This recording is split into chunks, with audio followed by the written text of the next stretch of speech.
Alright you guys, today I'm going to use the Byrna TCR. I adjusted the velocity a little bit yesterday. I just adjusted the velocity and didn't shoot it because I had stuff going on. So I used this 3/16 Allen wrench. It fit perfectly fine. You can't turn this thing like completely like this because it's inside this housing, and there's a small, like, probably like you can't even get I don't know, maybe like 45 degrees each turn, 60 degrees maybe max. So when it started, this went in straight like this, and I did, completed the turn.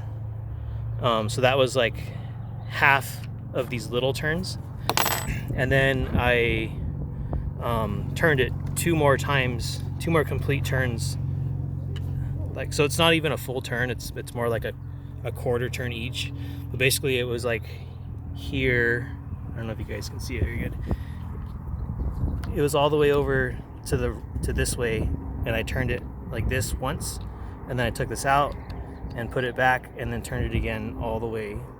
So that's all I've done to this so far. I think I can do it maybe two more times. Maybe, I don't know, I've never messed with the TCR like this before. I know you can do it because it's a velocity adjustment, and there is a regulator in there to I guess degas or let out excess pressure if it triggers like a fail-safe mechanism inside the TCR, inside the regulator. But this is all stock. I have not done anything to this to change it around or anything. The only thing I'm going to do different today is change out the barrel and shoot these 11-gram Riot balls. This barrel, I posted on previous videos and stuff. It has a bigger inside diameter because these don't fit the stock barrel very good. And I already shot one air cartridge with the velocity adjusted, and this is what it did to this barrel, to this bottle. These are bottles I get at my work. They were gonna go in the trash, so I just picked them up and bring them home to shoot them. I haven't finished drinking Powerades and all that other stuff. So yeah, it did. Some of them went in. The rubber rounds tended to just bounce off, and the nylon rounds ended up going in and getting stuck. So I have a barrel of fun right here. These are all more bottles I'm going to shoot. So I'm going to start with the round one, and then secondary on the big one.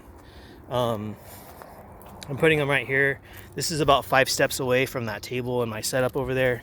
I have a shovel on the ground to kind of like show me where I'm standing or where I've been at. So yeah, from there to there, and that shovel on the ground right there, I'm just standing at that shovel with my foot behind that shovel. So yeah, for me this is like 5 steps. So 1, 2, 3, 4, 5, a little bit over 5. This is 6. So I don't know, 5.5 steps. I probably should be shooting closer, but because it's an impact test. But yeah, it's just kind of like this is like a real world. You could probably, I mean, you never know what's going to happen. You might have some sort of reason to use this at a closer distance, but this is just for my own purposes and stuff.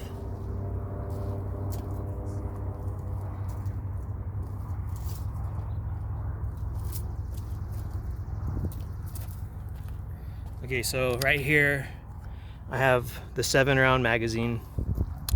I'm gonna put a new cartridge in here, and this has been sitting for about 10 minutes in the sunlight from the last cartridge. So I'm pretty sure everything inside's like warmed up again. It's a little warm today. It's like 78, 75 right now. It's nice though because there's a breeze. But anyways, in this magazine is 3 of the T4E rubber rounds, and then 4 of the hard nylon Jawbreaker Riot ball 3.6 gram things. So the last 4 is the nylon, and the first 3 is the rubber balls.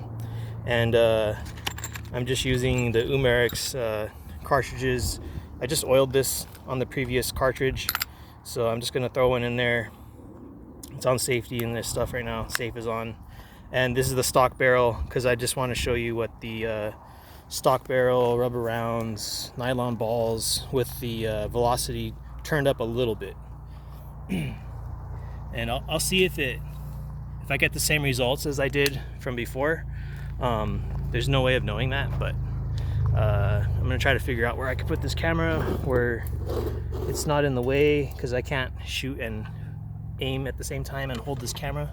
So I'm just gonna leave it right here, and I'm standing right here at the shovel, and there's the targets. So I'm gonna shoot that little bottle first, or attempt to hit it. I was hitting it pretty good, and then I'm gonna get that big bottle. So here we go. Cartridge is in. I'm gonna charge the weapon. Weapon's charged. There's no hissing, no air leaks or nothing. So I'm gonna start shooting right now.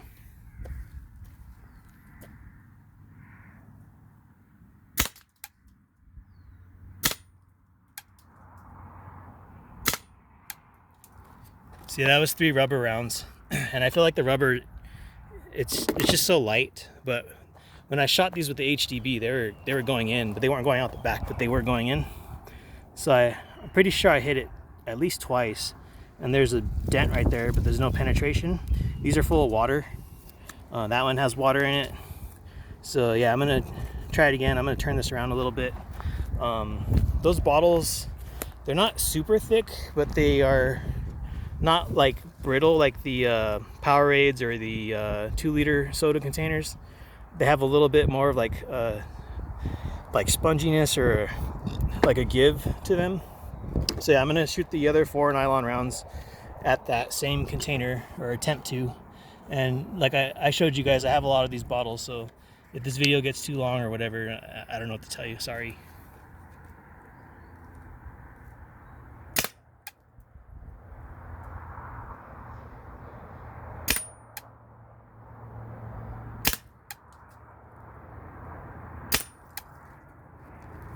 So I'm pretty sure I hit all 4. None of them went in. There's one on the ground right there. There's another one right here on the ground. So I found a couple of these. But yeah, none of them went in. But this is a different bottle than those Powerade bottles and the 2-liter bottles I was shooting the other day. This plastic's kind of different. It did crack it.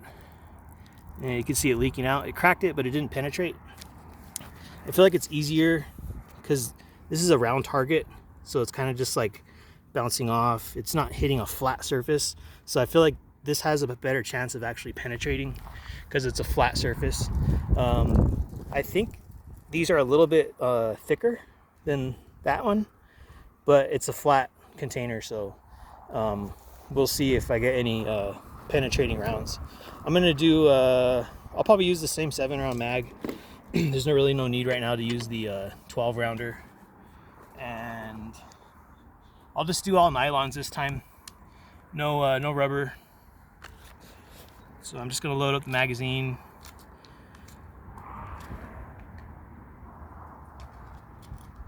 All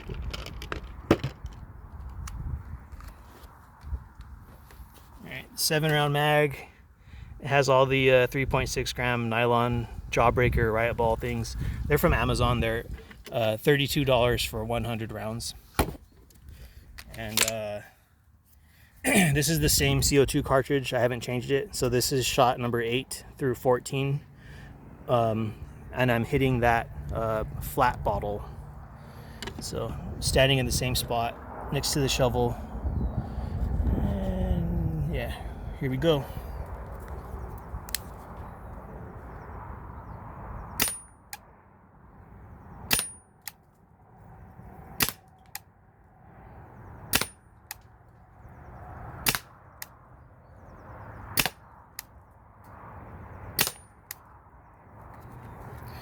So that was 7. I hit every one, I'm pretty sure.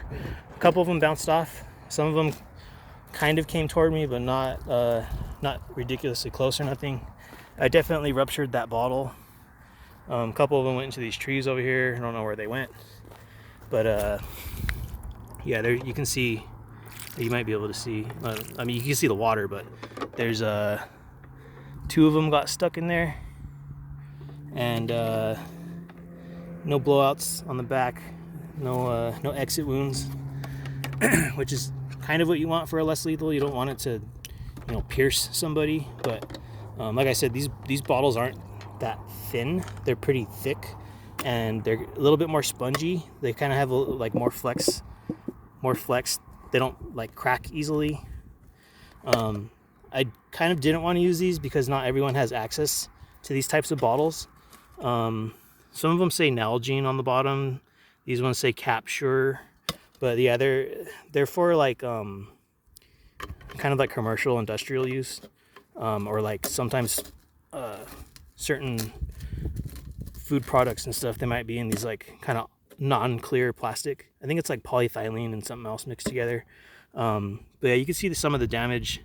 So it looks like 5 hit. I might have missed 2. Just like looking at the dents. So there's 1, 2, 3, 4, 5. Maybe there's more, but there's no way to tell. I'm gonna cut this video, and then I'll load up another cartridge, put up new targets, and I guess I'll try again with the nylon balls. Actually, no, I'll do aluminums this time. So I'll see if these will go all the way through, because they did with the HDB. Easy as pie. The modified HDB shotgun that I have, it just totally like ripped through these things. I still have to post those video or the photos, because that was before I started to film stuff for YouTube. But maybe I'll make a one of those posts, those like community posts, or just make a video and like throw the pictures in the video. So yeah, see you guys on the next one.